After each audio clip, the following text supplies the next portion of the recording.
Asanteni sana kwaya, washirika wote. Bwana Yesu asifiwe. Leo nitanena kuhusu ubora wa jina la Mungu. Na raida hapo ushindi kupitia kwa vyombo ambazo zina udhaifu.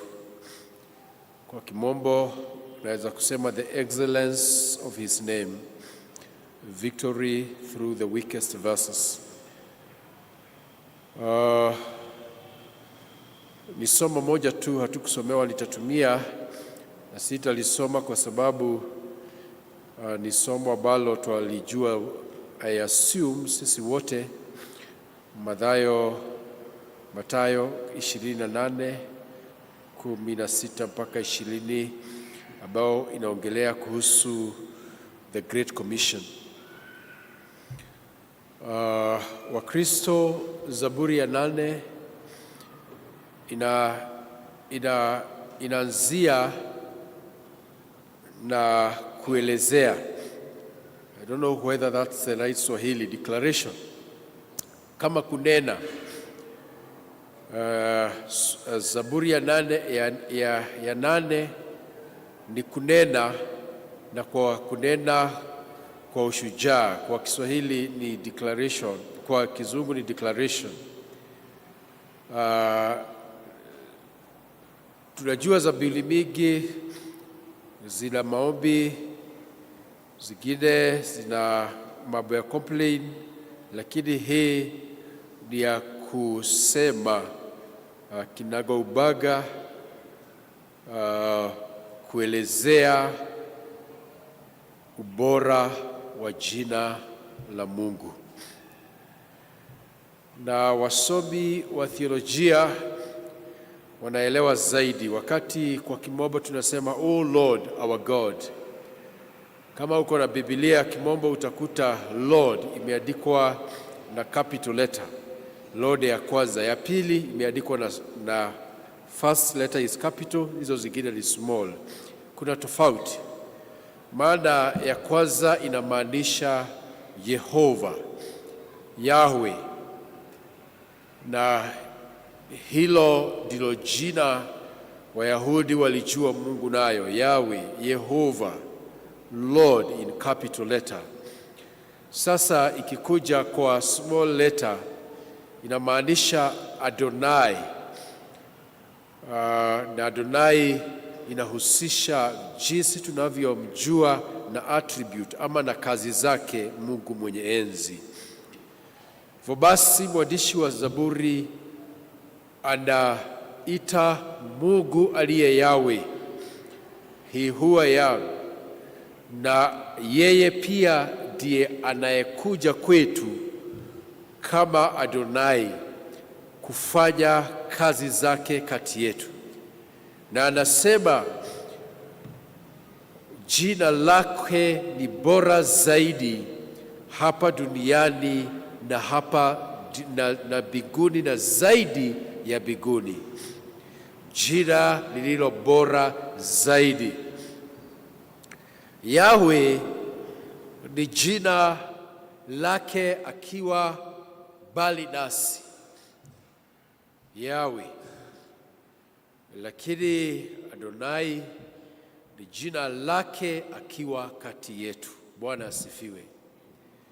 Basi mwandishi wa Zaburi anasema yeye jina lake ni bora, his name is excellent, akiwa juu mbinguni.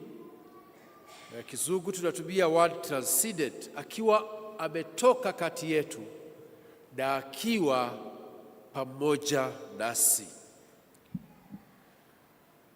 So hayo ni mawili, na ningesema ya kwamba ubora wake sio tu ili tufurahie, lakini ubora wake kati yetu ni ili tuingie katika umisheni.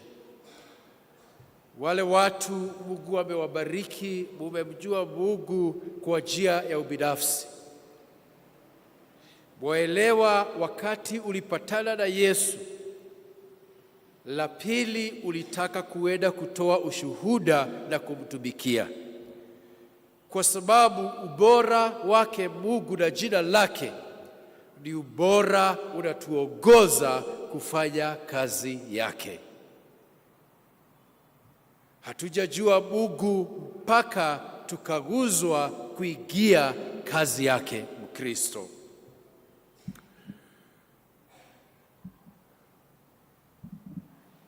Kuna jambo nilikuwa nawazia, tukanena na mmoja wetu kuhusia mwanadamu, na tukaona kwamba mwanadamu ni mdhaifu. Hata kutoka uzazi, mahali unazaliwa, mwanadamu ni mdhaifu.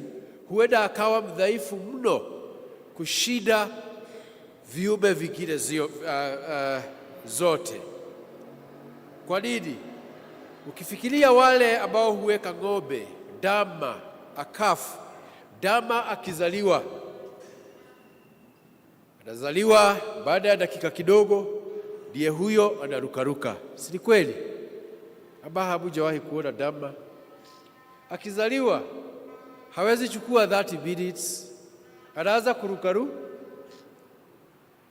Haya, na kifaranga kidogo tu ndiye huyo anaanza, hata hujui ni nini, anajua kuna kitu huku chini, anaanza kutafuta. Na je, mtoto ule ulizaa wewe mama, ukamwacha angeanza kujipea chakula? Alienda mpaka miezi ngapi? 6. Kwa hivyo angeachiliwa anakufa tu. Si kweli? Mwanadamu ni mdhaifu sana kutoka uzazi. Na hapa tunaona ya kwamba hii msemo ambao mwandishi wa Zaburi amesema unaonyesha ya kwamba kuna ushindi mkubwa sana kupitia katika udhaifu wa mwanadamu, kwa sababu katika ule udhaifu mwanadamu anainuliwa na Mungu. Unainuliwa kutoka kwa dependence mpaka unafika kiwango unaweza kujisimamia.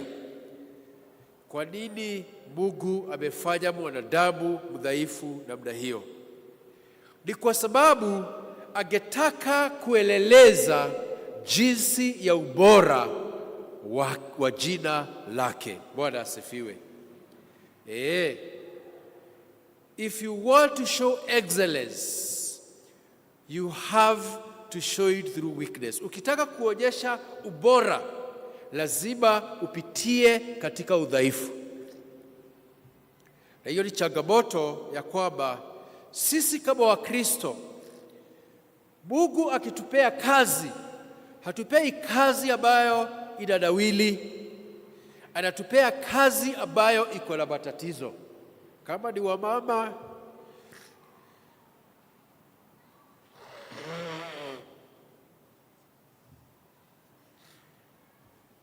hata mimi niko na udhaifu.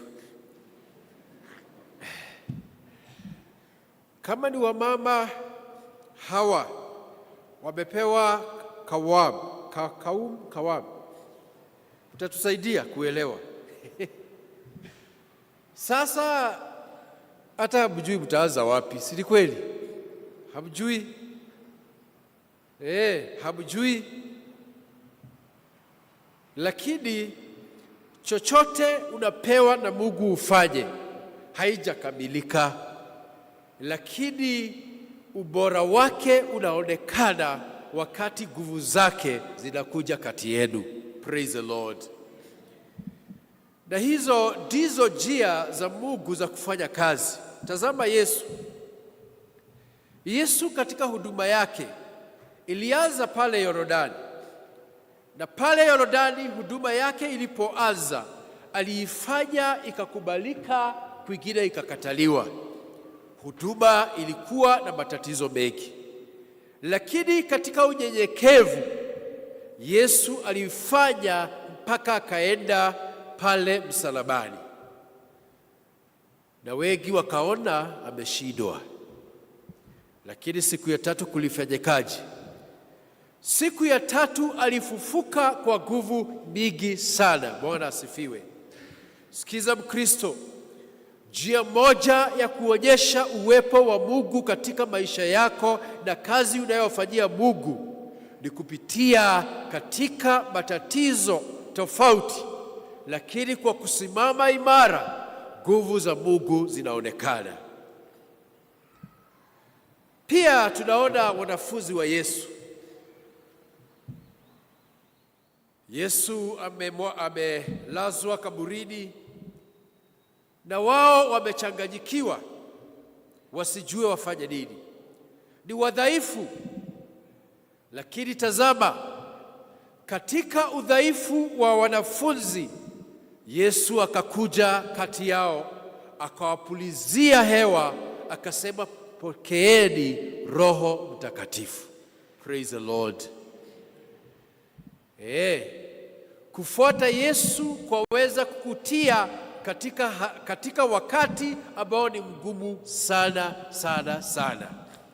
Kufuata Yesu sio jambo rahisi, lakini sikiza Mkristo, usikate tamaa. Yesu yuaja. Haleluya. Akikuja atakupulizia tena, utaamka kwa nguvu na mwamsho mkubwa mno. Utafanya makuu kwa jina la Yesu Kristo.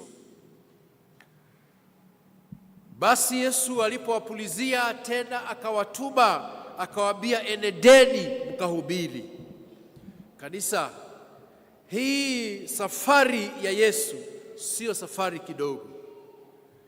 Ina hali ya kuinuliwa na kushushwa wakati mwingine.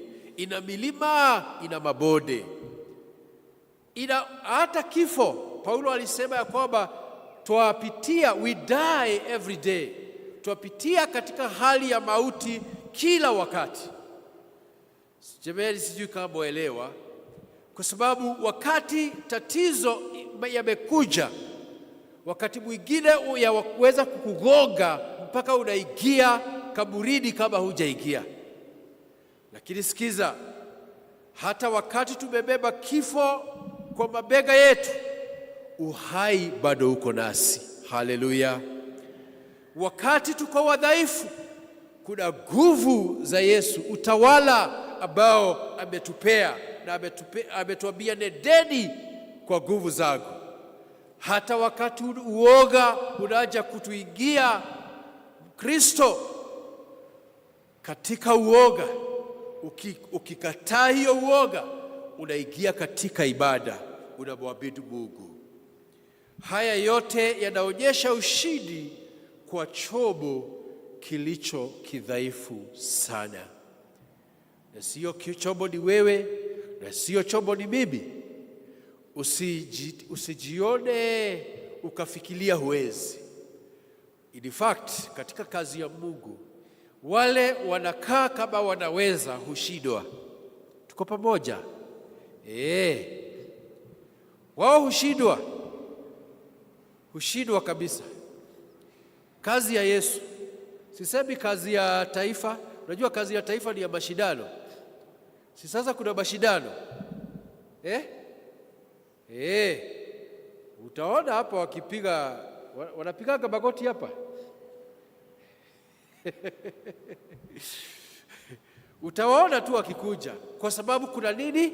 Kuna mashindano. Na hata kwa kanisa, wakati mwingine mashindano ikiingia kwa kanisa, uongozi wa kanisa linaanza kuanguka. Tuko pamoja? Maana wale wafikiria waweza, hawawezi. Lakini wale ambao ni wadhaifu, hao ndio Mungu huvuta. Bwana asifiwe. Praise be to God.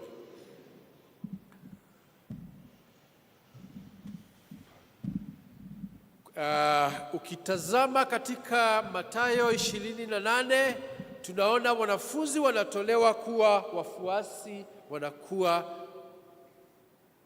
wa kuabudu. From followers to worshipers. From followers to worshipers. Tunaona ya kwamba Biblia inasema ya kwamba wale 11 wakaenda mlimani, mahali Yesu alikuwa amewaambia wapatane. Walipomuona Yesu wakamwabudu. Haleluya. Sasa kuna utofauti hapo. Walikaa na Yesu miaka 3.5 hawakumwabudu. Walikuwa wanamfuata. Lakini jinsi amefufuka walimuona wakamwabudu.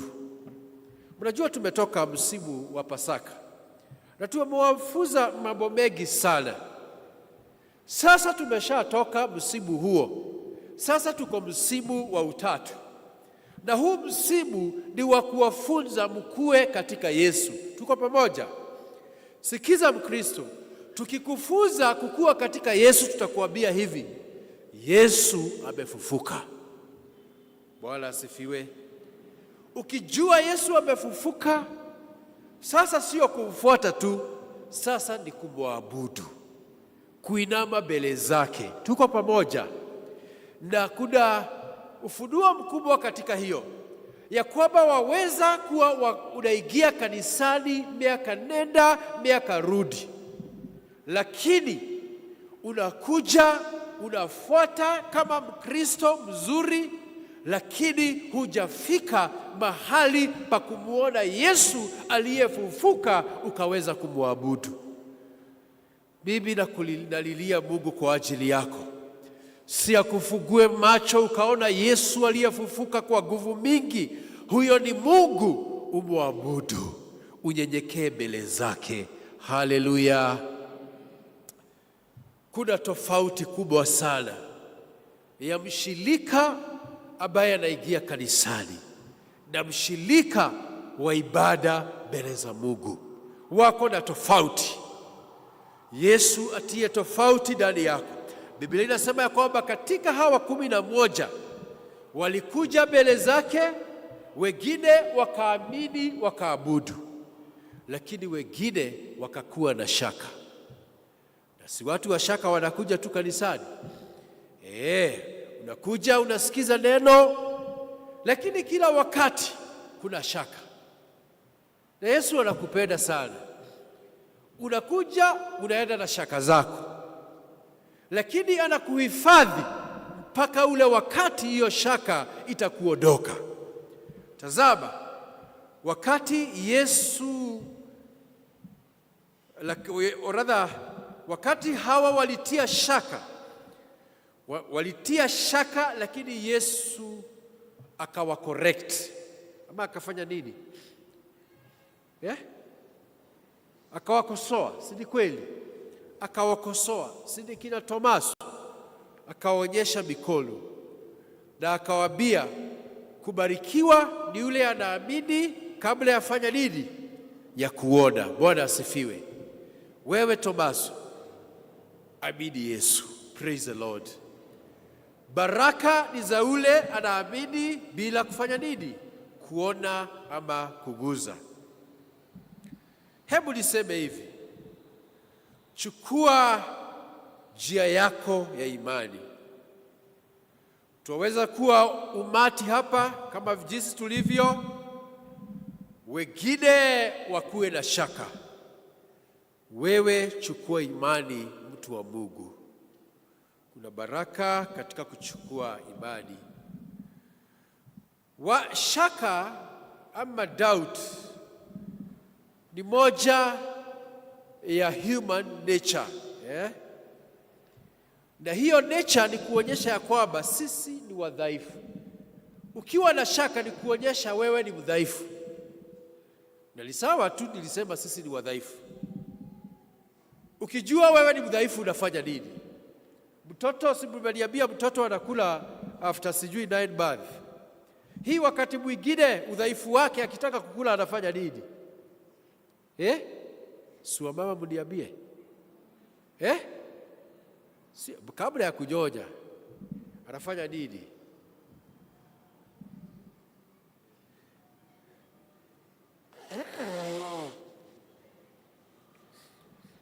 Si analia?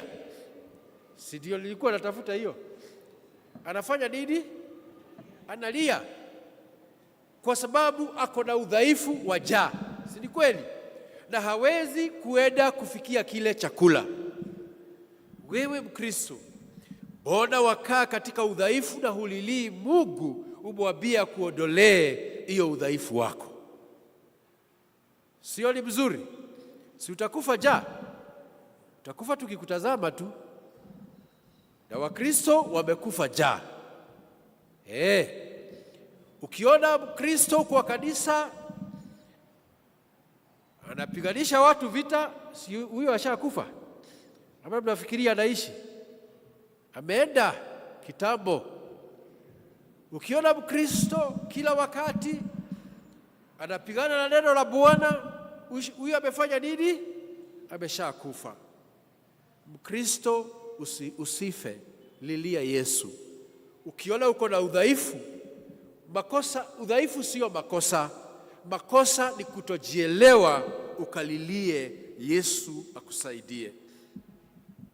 Sasa mamlaka ambayo inakutuma katika misheni tunaiona katika Isaya 40 na ilisomwa kwetu. Mungu alikuwa anaongelelea wale wameshikwa nyara kule Babiloni. Ukishikwa nyara hauna nguvu, wewe ni mdhaifu. Lakini anawaongelelea, anawaongeleshea, anawaambia ya kwamba niko kule juu zaidi. Nakumbuka Adonai na Yahweh. Mimi niko kule juu zaidi. Nakaa kama nimewaondokea, lakini sikizeni, walio wateka nyara wako mikononi mwangu. Hallelujah. You see what happens? Wakati simesoma kuhusu the glory departed, wakati utukufu ulitoka kwa hekalu. Hiyo mmesoma kwa Biblia. Hiyo ni kusema ya kwamba Mungu aliyekuwa nasi kama Adonai ametuondokea, amejiondoa. Yuko lakini kama Yahweh, tuko pamoja. Lakini anatazama watu wake wakiteseka katika mateka kule Babiloni, na anaambia Isaya awaambie ya kwamba jueni, adui zenu wako kwa mikono yangu. Haleluya. Sasa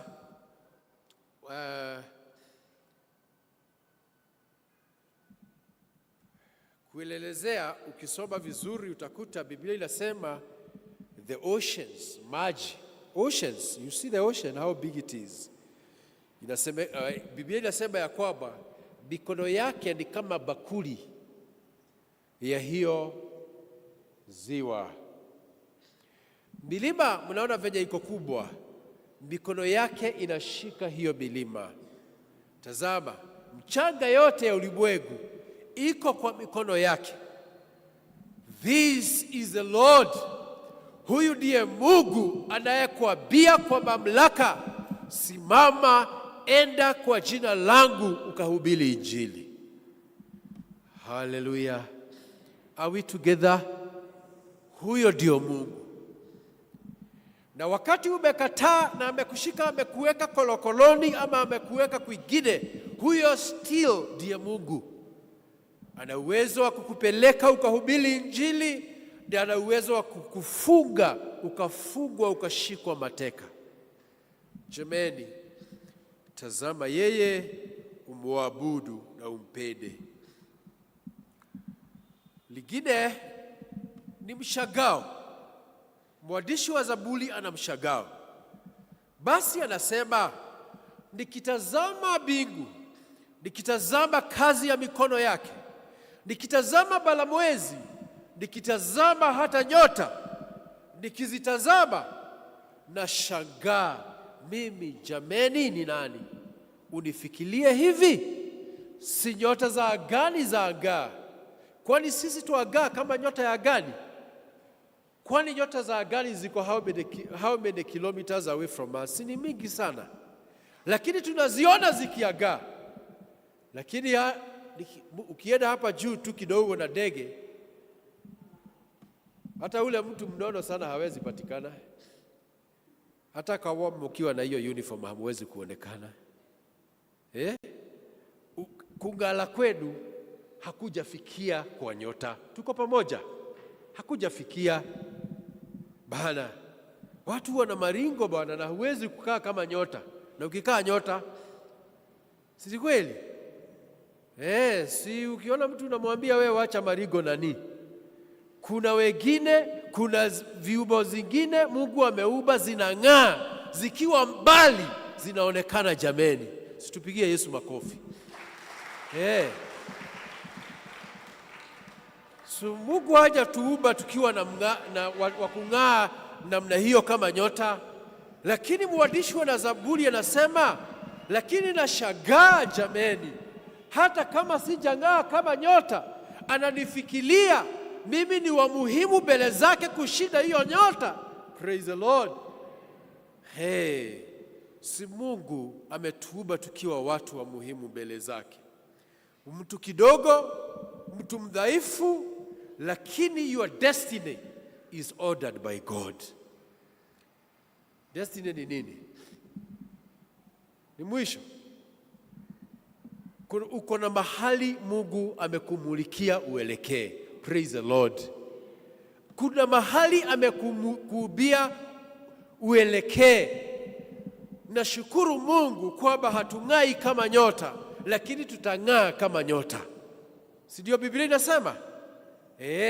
Tukimfuata, tukimtazama, tutang'aa siku moja kwa neema yake. So he wonders, who is man? Basi kuna jambo la kukutia nguvu, ya kwamba kwa ule mdhaifu anampea nguvu. Praise the Lord. Na wale wameondokewa na uwezo anawaongeza. Na Biblia inasema ya kwamba vijana wanaweza potokwa na nguvu, lakini yule anayeabudu na kumtegemea na kumgoja Yesu, huyo atapaa kama nini? Kama tai. Praise the Lord. Uko hapa unasikia kama kuna kitu kimekufunga na umewekwa kwa shimo, huwezi kutoka. Sikiza, mgoje Bwana. Mgoje nani?